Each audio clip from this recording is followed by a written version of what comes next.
Hey, hockey fans, welcome to the Across the Pond Hockey Podcast YouTube channel.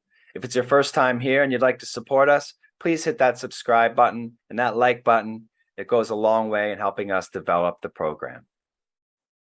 Before we get to tonight's episode, I have to take a minute to thank our wonderful sponsors, starting with the China Hockey Group. The China Hockey Group is a family-oriented group of ice hockey leagues, training programs, and community initiatives geared towards developing hockey in Southeast Asia. From their incredible Junior Tigers program all the way up to the CIHL, which is Hong Kong's elite full-contact ice hockey league, they have a program suitable for players of all ages and abilities. You can also stop by the Warrior Bauer Hockey Shop in Central for all your equipment needs and skate sharpening. Check out their website for more information at ChinaHockeyGroup.com. That's ChinaHockeyGroup.com. Next, we have our friends at Accessory House Global. If you're like me and your headphones look like this, it's time to head to accessoryhouseglobal.com for any accessories you need for your headphones. From cables to carrying cases to new ear pads, they carry products for all the biggest brands. Head to their website at accessoryhouseglobal.com. Use the promo code ATP20 for 20% off your purchase. That's accessoryhouseglobal.com. Next, we have our pals over at Wheel Hub Asia. These guys are committed to building community and bringing accessibility to inline hockey players across Southeast Asia. They're heading into the year 2 of Hong Kong's newest inline league, 3 Inline. You can head to their website for all of your inline hockey needs at wheelhubasia.com. Enter discount code ATP10 for 10% off your purchase. That's wheelhubasia.com. Next, we have our friends at Yardley Brothers Craft Brewery. Folks, if you're a craft brew fan and you're in Hong Kong, then you absolutely have to check out Yardley Brothers' incredible selection of award-winning brews. You can head to the Beer Shack on Llama Island or the Yardley Brothers Cafe and Bistro at 62 Peel Street in Central. If you can't get out of the house, no problem. Just head to their website, yardleybrothers.hk, and you can get their delicious products delivered right to your door. That's yardleybrothers.hk. Last but not least, a huge thank you to Mr. Paul McLean at Sunset Studio in Kennedy Town for always making the podcast sound great. If you're looking for a place to jam with your band or record a new song, check them out on Instagram at sunset_studio_HK. That's sunset_studio_HK. Folks, the websites and description will be in the description. All the discount codes will be there for you. Please check them out and support our wonderful sponsors. Hey, hockey fans, welcome to Across the Pond Hockey Talks Volume 52. My guest today is no stranger to the podcast. He's a strength and conditioning coach. He's the Director of Operations Asia Pacific for Wheel Hub Asia, one of the founders of 3 Inline, Hong Kong's newest inline hockey league. All the way from Swansea, Wales, please welcome Mr. Dom Browne. How are you, Dom? Yeah, I'm great. Thanks. How are you doing, bud? Good, man. Holding up, like we were saying before, it's tough times, but we're all getting through it together here. Yes. Yeah. Trying to stay positive, right? Yeah, that's right. Without being positive. That's right. And it's unfortunate that we can't, have our usual hangout at the studio for this episode, but just want to touch base with you, Dom, find out what's going on in the inline hockey world and talk about your newest venture this season. For those of you who don't know, Dom's company Wheel Hub Asia is one of our sponsors, one of our amazing sponsors, of course, we've had for the last couple of seasons. And Dom's involved in everything inline hockey. So let's find out what's going on. Dom, first of all, you decided to start a new inline hockey league in Hong Kong during a pandemic. Bold move, my friend. And you pulled it off. You just finished your first season. Why don't you tell us all about the new 3 Inline? Yeah, sure. So basically, 3-on-3 hockey is something that I used to do back in UK quite frequently. There'd be tournaments around the place and we would go and some of the guys, it was no surprise really that the guys that were the better 4-on-4 players were also very, very handy at 3-on-3. When I first moved to Hong Kong, we did a 3-on-3 tournament and the players really enjoyed it. And we just figured, with travel being pretty much impossible at the moment.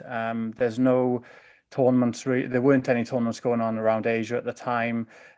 We don't really have any training sessions for inline hockey, so we were trying to think of a way to kind of supplement the inline experience. You know, we didn't want to kind of take over or compete or anything like that with the league that was already going on. We just wanted a way to train, if you like, have a bit of fun, get on the rink with some buddies and just and play some puck. And we figured that you know, we didn't want to do 4-on-4 because that it's already been provided for. So we figured we'd try 3-on-3. So obviously, you know, most of your listeners would have seen an NHL game that goes to overtime and they play 3-on-3. So the reason we chose 3-on-3 is a bit more of an exciting game, if you like. It's a bit faster. There's not really any dump and chase. It's a lot about the one-on-one battles, drop passes, cycling, things like that. And it's very fast. You can get a fast break, or you keep possession. It's just a different way of playing. And we figured that it would supplement and complement the 4-on-4 game quite well, like it has done in other countries. So yeah, we decided why not. And like you said, in the middle of a pandemic, it was Yeah. It's a bold move. I mean, but I like your idea about, you know, as we get older, practicing isn't, you know, on the top of everybody's priority list at this time in our sports careers. But I mean, it's really important to get more time, to get more reps, and no matter what the sport is. So I think it's a really cool idea. And it obviously went very well. You know, I spoke to a few of the guys that in the league, including yourself, who played all season and, you know, battled it out during the hot days and the elements, battle of the elements here in Hong Kong. And you guys seem to, you know, everything went very smoothly. So tell me a little bit about how the season went and a little bit about how you ran the league. Yeah, so I mean, basically we haven't finished yet because the rink got closed down early January. So I think we've still got about each team has got 2 games left to play or 3 games left to play. So obviously when the rink reopens, we'll finish the league off. But it's going pretty well. Currently, the Wheel Hub team is sitting in second place. The Kraken are currently occupying top spot.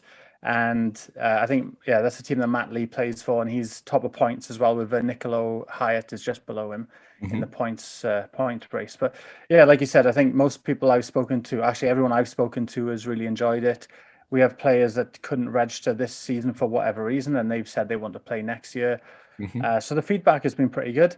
And like you said, I mean, as adults, we don't really have an opportunity to train in Hong Kong. It's if you're a youth ice hockey player, then you can train every day of the week. But for inline, there's the Division 1 on a Tuesday, Division 2 on a Monday. But other than that, there's not really any time to practice. So that was another reason that we wanted to set it up. You know, we wanted to make it so that guys could get out and play and practice a little bit, but also not have it on a weekly basis because people have, you know, family commitments, work commitments. People are coaching or playing ice as well several times a week. So we're trying to, originally it was going to be once every 3 to 4 weeks, and just have like a monthly thing and a few games for each team on the night. But then obviously with the rink closures, it's been a little bit, it hasn't gone exactly the way we planned, but we've dealt with it. And, you know, like I said, we've only got a few games left really of the season to finish. So were you involved in 2 different leagues throughout this season? Yeah, so we do the 4-on-4 league that's run by Power Play Sports Entertainment. So we're still, you know, very much part of that. It wasn't our intention to start something completely separate or to you know, to not continue playing that. The reason we set up the 3-on-3 was to supplement it, to try and bring a couple of guys from ice hockey maybe across, maybe some of the guys that haven't played in a few years, which happened. We have a player, Bradley, who went to university in the UK and now is back. And is playing in the 3-on-3, and, you know, we're trying to convince him to play in the 4-on-4 league. So that was another reason we set it up, was to try and attract more of the ice guys that maybe have commitments during the week or can't make every week but can play occasionally, and, you know, introduce them or reintroduce them to inline hockey and get them on the wheels and just have a bit of fun as well. So did you guys set up the league and do a draft at the beginning with some captains? Is that how you got it started? No, so basically, I mean, as you know, all the ice hockey and the current inline hockey leagues in Hong Kong run by a draft system. We wanted to do it a little bit differently. We wanted to create a little bit of a club environment, so people could choose, could choose their own players. So they would message their mates from ice or from other inline players, and they would just form a team. They had a maximum of 7 players, so 6 skaters and 1 goalie, and that was their team for the season. So if players didn't make it, we started off with no LPPs, so no LPPs allowed, but then eventually we kind of did allow 1 LPP because people either were injured or Right. people And couldn't make LPP games. is like a substitute player, guys you can Yeah. call up. Yeah. Yeah, exactly. And even that, because the team had already paid their league registration, we weren't charging for players to LPP or to substitute in, because the league fees had already been paid for. It doesn't really cost us anything more if a player wants to, to play a game of 3-on-3. So the team GM would loan out one of their jerseys and they would play. Right. That makes sense. And overall, how has the competition been? Has there been parity in the league, and how has it been going so far as that goes? I mean, yeah, it's there's one team that's maybe struggling a little bit because their goalie is one of the dads of one of the players, and he's never played in goal before. But you know, he kitted up, he got out there, and he put himself in front of pucks, which is more than I would do. Yeah. So and ultimately, without him, we'd have 3 teams. Right. We wouldn't have a league. So, much respect to Jason's dad, Joe, for stepping up and going in net.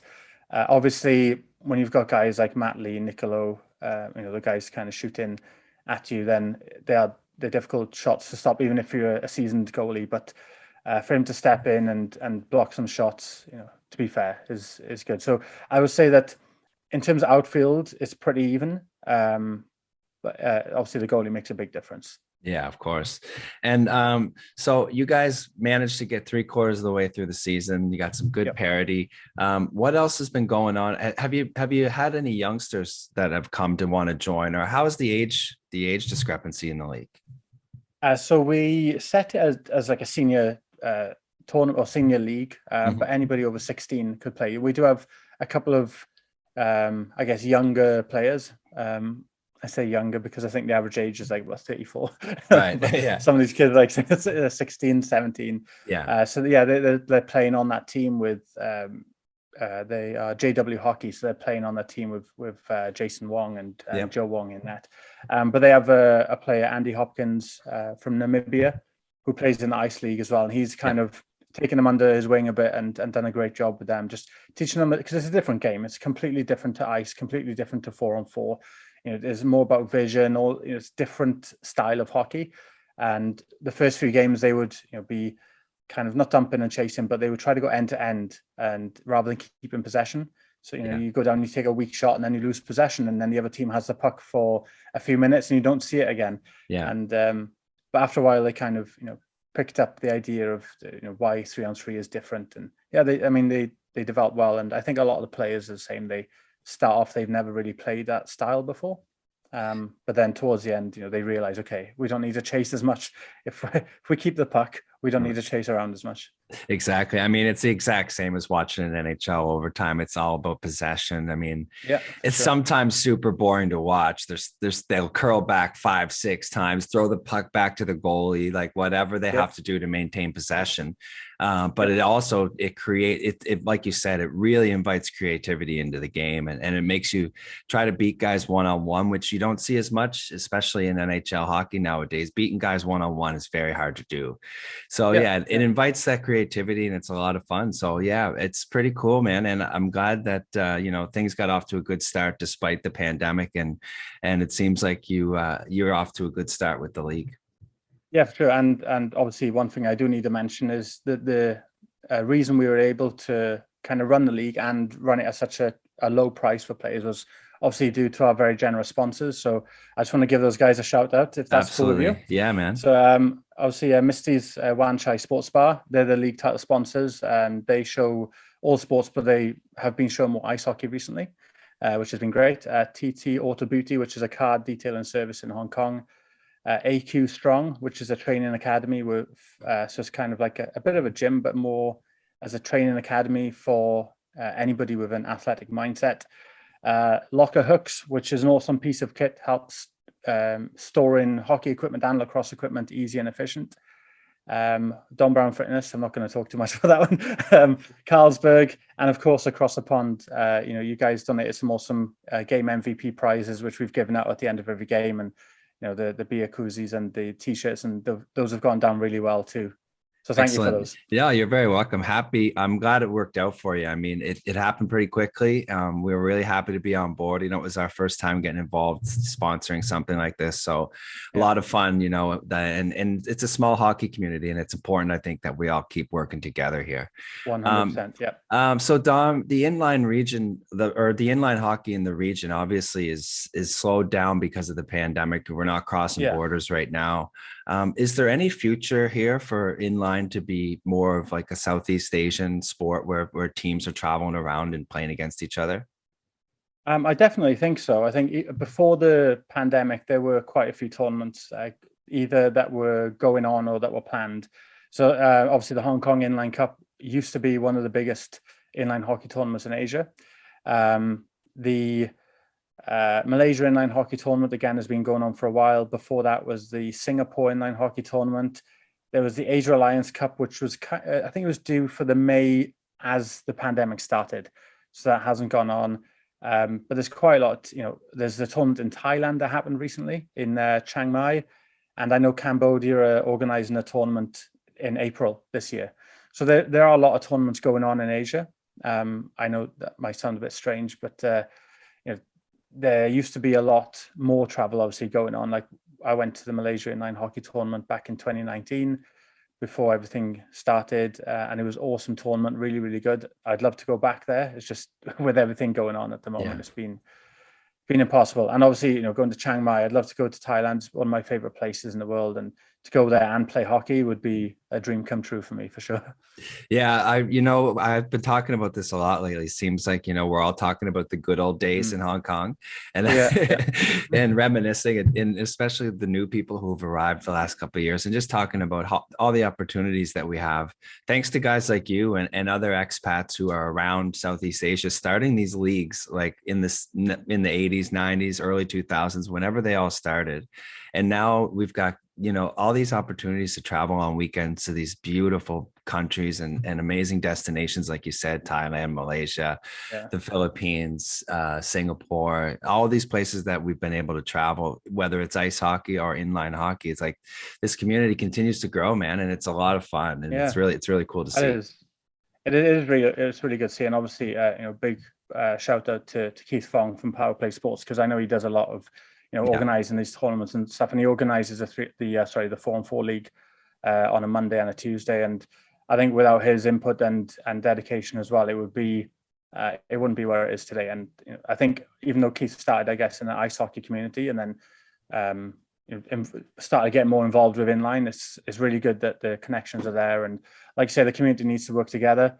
We're such a small niche sport, especially inline hockey. We kind of need all the help we can get, and definitely working together and trying to support each other within Asia and across the world is important. Yeah, that's well said. I mean, Keith does so much for the hockey world, inline, ice hockey, everything. He seems to be involved in everything.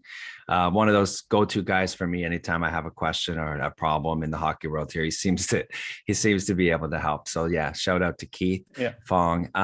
So before we move on, I want you to introduce us to Narch. Before we get into that, why don't you, instead of, our listeners are used to us playing the Wheel Hub Asia ad, why don't you just tell us what's going on with Wheel Hub a little bit, and how people can take advantage of your guys' products. Yeah, sure. So we started off as we had two, I guess, came up with two prongs, if you like, two things that we wanted to do. First one being improve the community, or the links between the inline community across Asia, and then obviously offer products to players in Asia at reasonable prices, because it used to be a case of if you wanted to buy wheels or anything like that, you'd have to get them from the States. And then when you include shipping and everything on top, it just became very expensive. And you'd always add in a couple of extra items that you didn't really need. Yeah. You're like, well, I'm shipping them over anyway, so exactly. I might as well pay a bit more.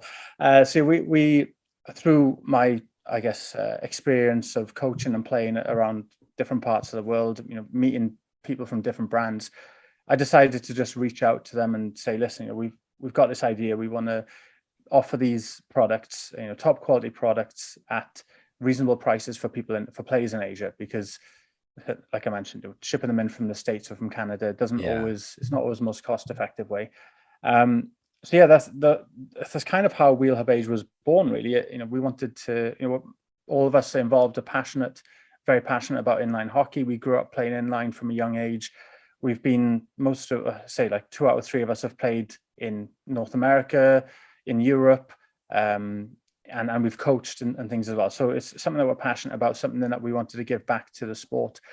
And yeah, so like we have the online store, wheelhubasia.com, but also we try to promote tournaments and events and things that are going on as well. We speak to so many different people around the world, not just in Asia, about how we can help the development of the sport within the region.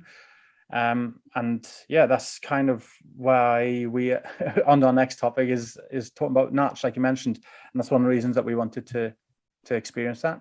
Yeah, and I'm really looking forward to. I know you've been working hard trying to connect me with people outside of here for the podcast, and Pablo Navarro, who I've been in contact with before, because he was the one who helped me get Dampy Brower on the podcast as a guest. So I know he does so much for the inline world, and there's some really big things happening right now. So why don't we get right into it, Dom? Tell me what's going on. Yeah, so touching on that point there, obviously with Pablo and the Palma Golden Knights Academy, they've done a lot of really, really good things in South America, North America, Europe, and Africa. And realistically, I think Asia should be the next stop, unless there's hockey going on in Antarctica and the Arctic. But we are, obviously, the current situation means it's been a bit more difficult to get anything set up there. But we are speaking to Pablo and the guys at Palma Golden Knights Academy to get them across to Asia to run some clinics and things like that, and tournaments and so on. But that's still in the pipeline for now until things settle down. But in terms of Natch, basically, I don't know, most people might not have heard about Natch, but it's North American Roller Hockey Championships. It started in 1994 and has basically grown to what most consider is the pinnacle of club inline hockey tournaments across the world. In 2008 in San Jose, they had 435 teams enter that tournament. And then the following year was the year that they split it into East and West, because basically, I don't think they had a venue that was big enough for them to be able to continue growing at that rate. Right. And the venues change each year? I don't know if they change every year. They generally stay around the West Coast, like Southern California. Okay. So like I said, there's one in San Jose. Generally, they're around Huntington Beach, Anaheim, Irvine, and ironically, Corona in Southern California for their West Coast divisions anyway. East Coast, I'm not entirely sure. I think maybe in Michigan, New Jersey, somewhere around there. But yeah, they split into 2 divisions, and this year I believe that the finals are back to one division. I know they have 19 age categories, and within those age categories, they've got tiered subdivisions, so like gold, silver, platinum. Obviously not in that order, but they have different kind of tiers within each division as well. So I guess the idea is you will qualify playing in regional qualifiers wherever you're from across the states, and then from there you qualify to go to the finals.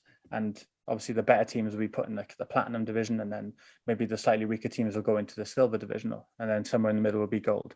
But they do also have a pro division, and they have $20,000 prize money for the pro division, that's pretty cool.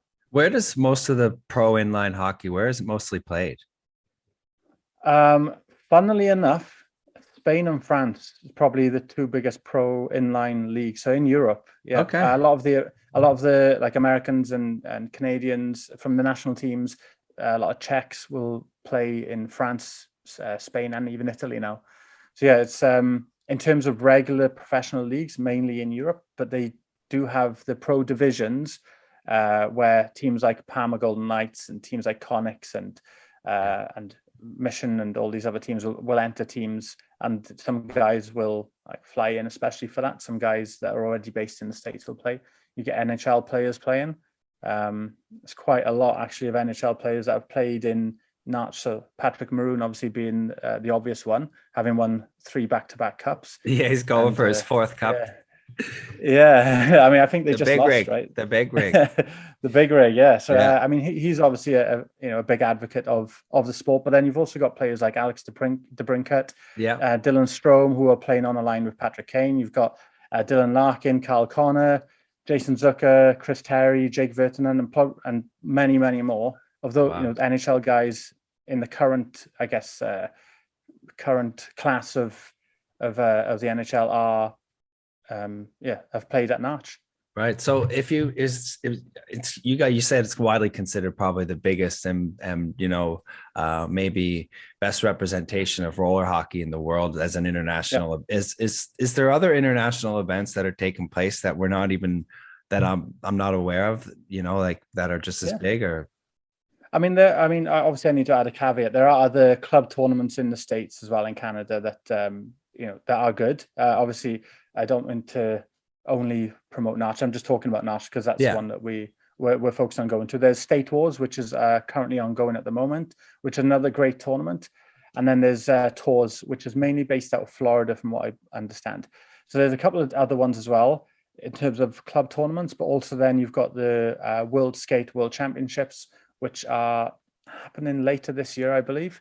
So there's World Championships as well for inline hockey, men's, women's, and across the different age groups. So senior men's is in Argentina, I think. Right. So what do you guys have planned for Narch and what is the future for you guys? Your involvement? Yeah, sure. So basically the reason I wanted to take players to Natch, it's been something that's been bubbling under the surface for quite a while, since before probably we started even Wheel Hub Asia. Back in 2011, we took a group of teams out there between under 10s and under 18s to the AAU Junior Games at Huntington Beach in California. Mm-hmm. And then a few days later, then there was a Natch tournament going on up in San Jose. So we decided to, as we're over that part of the world, why not take these kids to Natch? I mean, I'd been before, the other coach had been before, and the atmosphere is just incredible. I mean, it's like a kind of carnival with hockey going on in the background. You've got the stalls from all the big brands with their latest products out. You've got PS5 booths where players from all over the world come down, sit together, play NHL on the PS5. You can kind of borrow this latest stick, try it for a game and give it back and all this kind of stuff. The atmosphere is probably what makes it, in my opinion. Obviously, you've got the quality of the teams and the players too, but the atmosphere is just incredible. People from all over the world talking to each other, meeting new friends, meeting friends that I've had since before, since 2011, 2010, that I've still got now, and I consider very close friends. So, we wanted to give that experience to players, and go out there and see how amazing inline hockey tournament can be. It's like, I guess, the All-Star weekend for ice hockey players. They do have a skills competition as well that goes on. It's since going there in 2011, a lot of the players have asked, when can we go back? When can we go? We want to go Natch. We want to play Natch again. So that we decided that probably next year would be realistically probably the first time we'd be able to do it again. It's also one of those things where you got to have a carrot dangling at the end of the stick and have something to look forward to drag guys out and keep people interested. And, it's really important to have these kind of events, no matter what age you want something to look forward to at the end of the day. Oh, for sure. And we started off with, focusing on under 12s, under 14s, under 18s, and then senior men's, because I figured, obviously I want to play as well. Yeah. Plus someone's going to have to coach the kids. So we figured, why not put a senior team in? Right. But I mean, we were, I guess, overwhelmed with the response, to be honest with you. I mean, now I think we're going to have 11 entries in 12s, 14s, 18s, 24s, senior men, 30 and over men, 40 and over men. And also we almost have enough players for a senior women's team as well. So it's been pretty crazy. Is that what you're doing now? So you're in the process of recruiting all these teams and trying to see how many divisions you can fill up, or is that just just playing? Is that kind of just playing itself out? A bit of both. I mean, obviously we were actively recruiting to fill those original 4 teams. Like I said, I mean, we're up to almost 11 entries. The reason I say entries is because our under 12s would enter in the under 12s and under 14s. Under 14s would enter under 14s and under 16s. Okay. So they would play their own level plus the age division above. Like I said, if we're going all that way, True. Yeah. I want to try and get as much hockey as I can for them. And then plus we figured, I mean, most of the guys on the senior team are over 30, so why not play over 30s as well? A couple are over 40, so Yeah. we that's how that happened. And then we had messages from female players like, "Oh, I want to play." Um, it's like I said, it's been quite overwhelming. We originally we were thinking of just taking players from Asia, but then we had so many messages from people in LA, or sorry, North America and Europe and even Australia, that are like, "Oh, my mother's from China, or my dad's from Philippines. I love what you're doing. Can we come and play?" And I was like, "Well, I'm not going to say no. It's ultimately Yeah. it's, if you've got Asian heritage, or you live in Asia, or you're an Asian player in wherever you are in the world, then we'd love to have you on the team." I think it's all about, like I said before, connecting people, building the community. You never know who might play on the team with somebody that a few years down the line gives you a job opportunity. It Yeah. could be anything as simple as that. So, or you just might be good mates and you meet up every couple of years to play together and have a few beers after. Yeah. So yeah, it's been really cool actually seeing and listening to people's stories about how their family are where they are now, and when they left Asia and how they got involved in hockey. I mean, this morning I was speaking to somebody from Palos Verdes in Southern California who played for 36 years, and we have friends in common. Wow. Just like randomly got in touch. Yeah, it's really cool. And as part of the, obviously at the moment I'm not working as much as I'd like to, but part of the the daily planning and organizing stuff is like chatting to people from around the world, and I love that, just hearing their stories and find out where they're from and how they got there. And like I said, I mean, we've had interest from Iran, India, Singapore, Israel, obviously China, Malaysia, Hong Kong, Macau, but then even like UAE, Spain, Canada, Australia. Like it's kind of, yeah, it's really, really, it's awesome to see there's so many players, either Asian players living and playing abroad, or people of Asian heritage really supportive of what we're doing. Yeah, man. I mean, you're preaching to the choir here. I absolutely love hearing these stories too, and look forward to them in the future. I mean, you're going to hook me up with a couple cool guests and some guys that are heavily involved in the inline world, and I can't, Oh, for sure. I can't wait to talk to them. Yeah. Is you're in the process of recruiting? Are you also locking down funds to help try and are you guys going to do fundraisers? What's the plan on financing? This is a pretty big adventure. Yeah, for sure. I mean, obviously, we're encouraging the players when we send out the information to them. We're encouraging them to try and find private sponsors, because obviously, ultimately, flying halfway across the world to play in a tournament and stay in a hotel is not cheap. Mm-hmm. We are trying to keep the costs as low as possible for people. We are trying to source sponsors. I think the only issue that we probably have is the, I guess, companies in Asia wouldn't really see a benefit of sponsoring a team that are playing in Southern California, and the teams and companies in Southern California are probably surrounded by some of the best inline hockey players in the world already. Right. So Yeah. I mean, yeah, it's tough. We are trying our best. We probably will have to do some fundraisers. I think at the moment, especially in Hong Kong, financially, people are feeling a bit of the pinch anyway. Absolutely. Yeah. And plus, we're also involved in a charity called Falling Stars that we've done some charity stuff for as well. So I feel bad for kind of keep asking people to put their hands in their pockets and things like that. But I'm sure as we get closer to the time, we'll think of some fundraisers or some events that we can do to try and, like I say, even just further reduce the cost for players. Because ultimately, I think hockey should be affordable for people, and we want to get as many people involved in this trip to Natch as we can, because it's almost, we want to use it like a catalyst to boost the growth of inline hockey in Asia, because I know that those kids that go there are going to come back and they're going to be talking about this in 10 years time at least. Yeah. And and their mates say, "Oh, next season, oh well, yeah, that sounds like an awesome trip. The photos look amazing, the videos are cool. We want to go." And then more players go, and then that increases the quality of the players in Asia, and then everything just develops organically. Then that's the kind of goal, the ultimate I guess outcome that we could hope for, is more people want to go. Yeah, that's perfectly laid out. I mean, that's exactly what you want. And like I said, having those big events and something for people to look forward to really pushes people to get involved. So Yeah. yeah. So before we move on, is there anything else? Obviously, it's a huge ordeal, a huge process that you're going through to organize this. So what are you planning to do after this trip? Like, how do you think that this trip to Narch will catapult everything that's going on in Asia? Um, I think, like I said, if we can use this as a catalyst for people even to speak about the sport a little bit more, um, players will go and tell their friends, their families, maybe then the next season or the next time we want to go out there, there's an extra team or an extra two teams. I mean, the growth within a few weeks of recruitment has gone from 4 teams to, to significantly more. That's So I'm great. hoping that, yeah, and I didn't expect that, to be honest with you, but it's great to see. And I think that if that can continue, and whether teams then, we're taking teams over as like a Wheel Hub Asia team, but if then next year people like, actually, I want to, my team in Taiwan is going to send a club team, or my team in Macau is going to send a team. That's great, because Yeah, ultimately that means you've got enough players to, to take yourself to a tournament, and then it's going to continue to grow.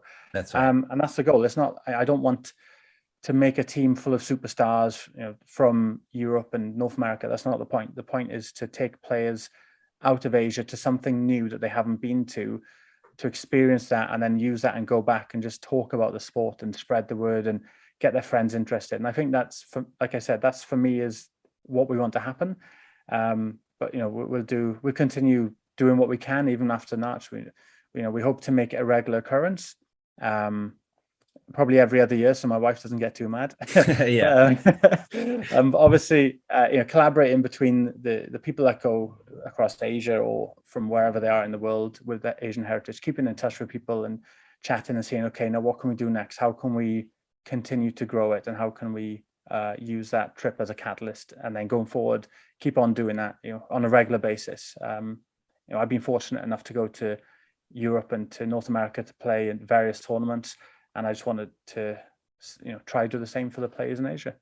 It's phenomenal, man. I mean, like we said earlier, it's so important that all these different aspects of the hockey world come together. You need ball hockey, you need inline hockey, you need Yeah, ice hockey, you need all the hockeys, and you need everybody, kind of pulling the same way, in the same direction, and that's growing the game. So good yeah, on you for everything that you're doing. And before I let you go today, Dom, yeah, you guys have been doing so much work in the community, and I wanted to talk a little bit about Barry Beck, who has been on the yeah, podcast. Barry's doing tremendous work right now in the community, and especially around mental health awareness, raising money for his organization called Fallen Stars. yeah. You guys did an unbelievable event, decided to skate 100 kilometers on Yep. rollerblades. And yes, there are 100 kilometers to be found around Hong Kong, folks, but they had to be creative and do this skate-a-thon, and they did it to raise money for Fallen Stars. So Barry's been on the podcast before. We know a little bit about him, a famous New York Ranger who's been coaching Yep. hockey over here for a long time, and tremendous human, just a guy who does, has a huge heart and Yeah. does so 100%. much for Yeah. the community. Talk to me a little bit about your collaborations with Barry and the event that you guys held not too long ago. Okay. Yeah. Sure. So, I mean, our collaboration probably goes back, maybe start of the collaboration probably goes back about 8 years, in fact. Yeah. So I was helping Barry with the academy ice hockey program, the youth program. I was going to schools teaching inline hockey, doing some on ice coaching with him, then also doing some fitness work with some of his female athletes. So I've kind of known Barry for quite a while. Obviously, when we saw he was starting up this charity, and I think at the time, if I'm being frank, it wasn't perhaps a great time for me, because like gyms had closed down, and I was getting, I think the word depressed gets thrown around a little bit too loosely, but I Yeah. was not in a good way myself. I Yeah. wanted, I was struggling. Let's leave Yeah. it at that. I totally understand. We've all been Yeah. there. Yeah. And so I knew Barry before, and I was like, it sounds like something really cool, something that I'd like to support, because I think it affects everybody. And especially at the time, there was a lot of people around the world, that were going through maybe some mental health problems and were suffering a bit and maybe just needed a kind of an arm put around them and told them, it's going to be all right. Just stick with what you're doing, keep on going, it'll be fine. And so, yeah, we kind of reached out to Barry and I said, listen, I see what you're doing. Is there any way we can support? We want to support the cause and do what we can to try and help. And I guess I have to admit that it was me that came up with a stupid idea of skating 100 kilometers. and me and we were like, oh, it'd be fine. We didn't do any training for it. We didn't prepare well. We didn't even do a warm up. It is crazy. And looking back, I probably should have done a bit more. But we literally rocked up at 6 o'clock in the morning, put our skates on and went. And yeah, looking back, it was nutrition wise, I'd got everything sorted. I'd spoken to colleagues that deal with like ultramarathon runners and things. So I knew nutritionally we would be okay. And I was thinking, well, I've grown up on my skates so long. Yeah. I should be able to skate 100 kilometers. Yeah. And then we got 60 kilometers in and then the cramp started and it was pretty brutal. A couple of times we were like, you know what, should we just stop? And we're like, no, just 30 more kilometers. We said we're going to do it and then we did it eventually. And yeah, we're sore for about 4 days after. Oh, I can imagine. I think I would have been sore for a good 4 to 6 months after that skate. It just seems crazy. And did you guys have to approach anyone in the city and let anyone know that you were doing such an event? No, to be honest with you, because it was we did it all on the cycle path that goes around from Tai Wai. It actually starts at Marn Shan, because Marn Shan and around to Yuen Long and then back around. So we just did it on a cycle path. It wasn't a kind of official event because at the time it was still during COVID as well. So we were a little bit wary about kind of the restrictions and things like that. But we were fortunate that we started early enough and we were just sensible about it. I mean, obviously when we were going into crowds, we put the masks on and things like that. But no, we didn't really need to tell anybody what was going on. We just went ahead and did it. I guess it's better to ask for forgiveness and permission, right? Always. That's everybody should follow that mantra. But yeah, just an unreal event. And if anyone would like to check out what Barry's doing, just head to fallenstars.org. It's all about respecting mental health, and all of his initiatives and all of his resources and all of his time is being dedicated to this. Like I said, Barry's a great human. He's doing a lot to try and help other people, and it's just a great mission that people should get involved in. And also kudos to you guys for getting involved with him. So you guys also have a link. If you go through the wheelhubasia.com website, you can find all the information about Fallen Stars. You can support them by buying merchandise. Is there anything else, Dom, that I'm forgetting to mention here? I think at the moment there's what's called a fund duel that we're participating in. We're basically encouraging people to drop the gloves in the fight against mental illness and brain injuries. This is actually for a company called The Ranch, Teammates for Life, which was set up in Marc Pavlik's memory. It's basically to help people that suffer from brain injuries or mental illness. So we are taking part in that at the moment as a kind of competition between different organizations who can raise the most. And like I said earlier, I mean, I don't like asking people all the time to dig in their pockets, but if people do want to donate to, it is a very worthwhile cause and a very good cause. And I think a lot of people during their life, especially recently, will either themselves or somebody close to them will be affected by mental illness at some point. So if they, I think their link should be on the fallenstars.org website as well. So that they can go on there and check out the fund deal that we're doing. But yeah, we're basically encouraging people to make a video, a 30-second video, just dropping the gloves, making a mean pose or doing something funny, and dropping the gloves in the fight against mental illness and brain injuries. Awesome stuff, man. You guys are doing such a great job. Congratulations on everything and the success. Thanks, Chris. Your 3 inline league and everything that you've put your fingers into the last couple of years. You guys are doing tremendous work. Thank you, man. We appreciate it, and we'll hopefully continue to do so. And we'll keep everybody posted with things that are in the pipeline. We'll keep everybody posted on our social media too. And how can people find you, Dom, and before I let you go, yeah, how can people reach out, or how can they, we didn't even mention that you're a personal trainer. How can people find you if they need anything from inline wheels to personal training? How can they get a hold of Dom Browne? I'll stick with the wheels for the minute. It's wheelhubasia.com. All of our, I guess, our social media, Instagram, things like that is at wheelhubasia. You can find us there. If anybody is looking for maybe hockey specific exercises or training, or even just if they just, general fitness and strength work, then at Dom Browne Fitness or dombrowne.fitness.com, you can find me there. Awesome. Thanks again for your time today, Dom. Really appreciate it. Thanks, Chris. All right. That was Across the Pond, and that's a wrap. Thank you to our amazing sponsors, the China Hockey Group, Wheel Hub Asia, AccessoryHouseGlobal.com, Yardley Brothers Beer, and of course, Sunset Studio. Check us out on Facebook and Instagram at Across the Pond HK. Email us, send in your comments and questions to the show at any time at acrossthepondhk@gmail.com.